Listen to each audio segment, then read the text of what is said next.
You are listening to Reddit to Speech Stories.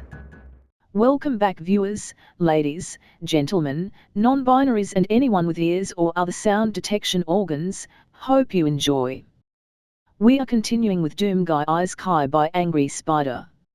Chapter 28, Stare into Doom.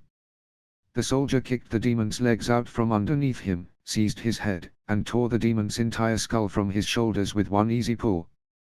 A gout of blood, along with the majority of the demon's spine, exploded from the severed joint, and the soldier took a few steps back. Hunkering down onto one knee, he patiently waited for the demon's body to reform. The instant the demon was back to being alive, he began to cry. "Please," he begged. "Just kill me already." The soldier happily obliged.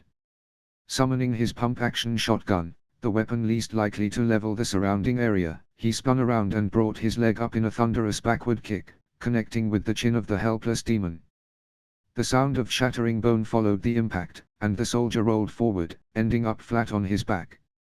Aiming upwards at the demon soaring through the air, the soldier pulled the trigger, and blood rained down on him. At this point, the only people still present were the two moderators and Daisy. The thin man slumped in his chair with a dull expression of despair, while the normal-looking one simply sat, one leg folded on top of the other, taking notes on a clipboard. As for Daisy, she was taking a nap on an abandoned row of bleachers. She was snoring with incredible volume for such a small frame. His thoughts were distracted as he realized that the demon was back, and he switched to using his hands again. This session, long as it had been, was proving incredibly educational.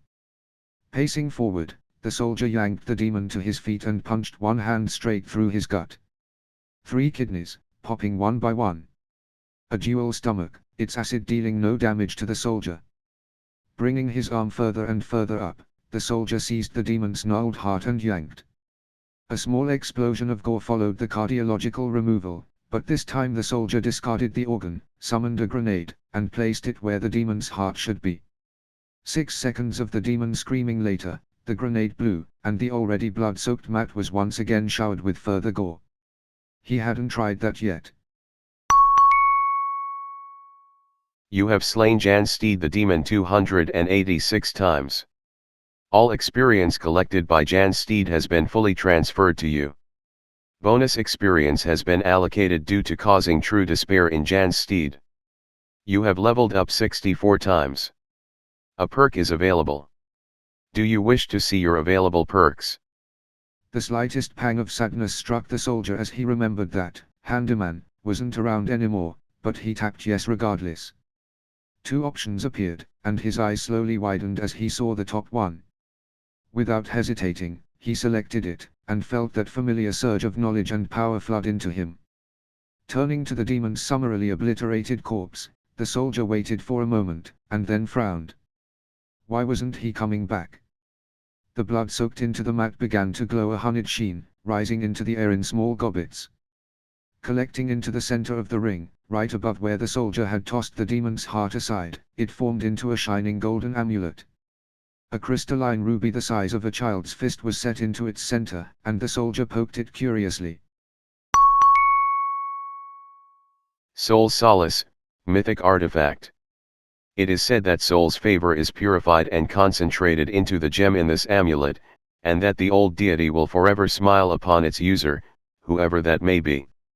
This artifact, once consumed, will permit the user to be unkillable so long as it is daytime.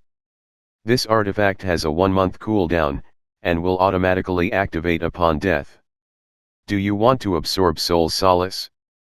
The soldier was enormously disappointed. It looked as though the demon was dead for good now. Now he couldn't try his new perk. Who knew how long it'd be before he could use it? He wanted to kill something with it, not wait to kill something with it.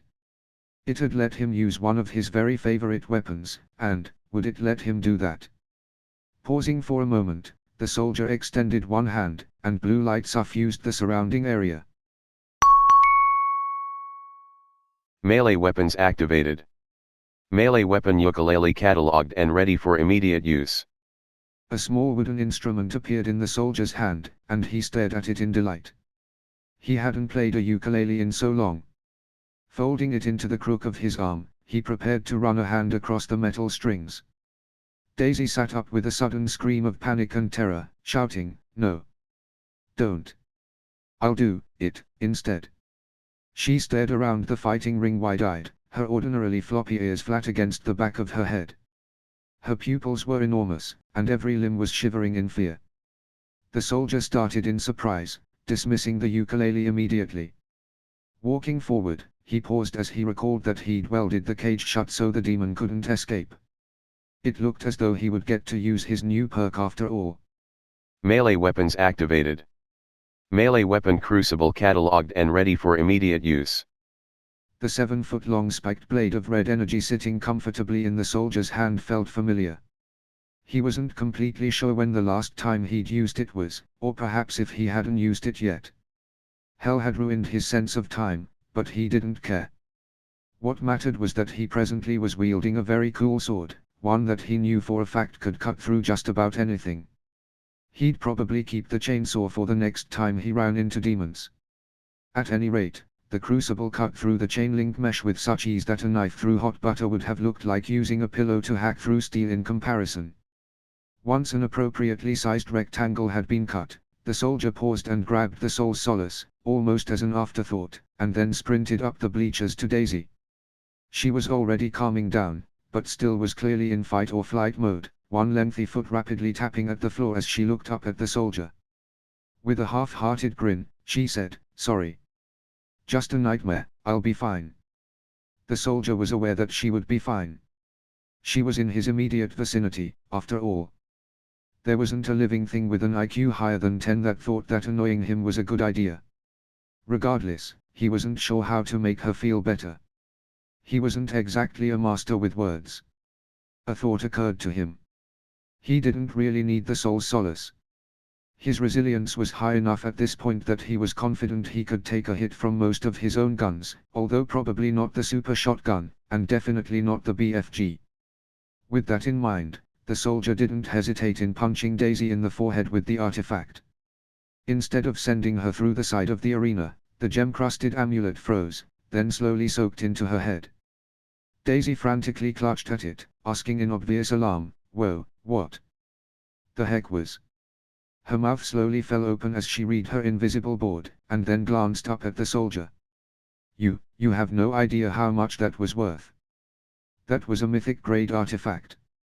You could have sold that for tens of thousands of gold, or used it on yourself, or, why would you waste that on me?" The soldier patted her shoulder, ignoring the mediators checking on the extremely dead Jan's steed and the carnage he'd wreaked on his way up the stairs. Not a waste. Not a waste. Nobody, and he meant nobody, was going to kill his rabbit. Well, not twice, at any rate.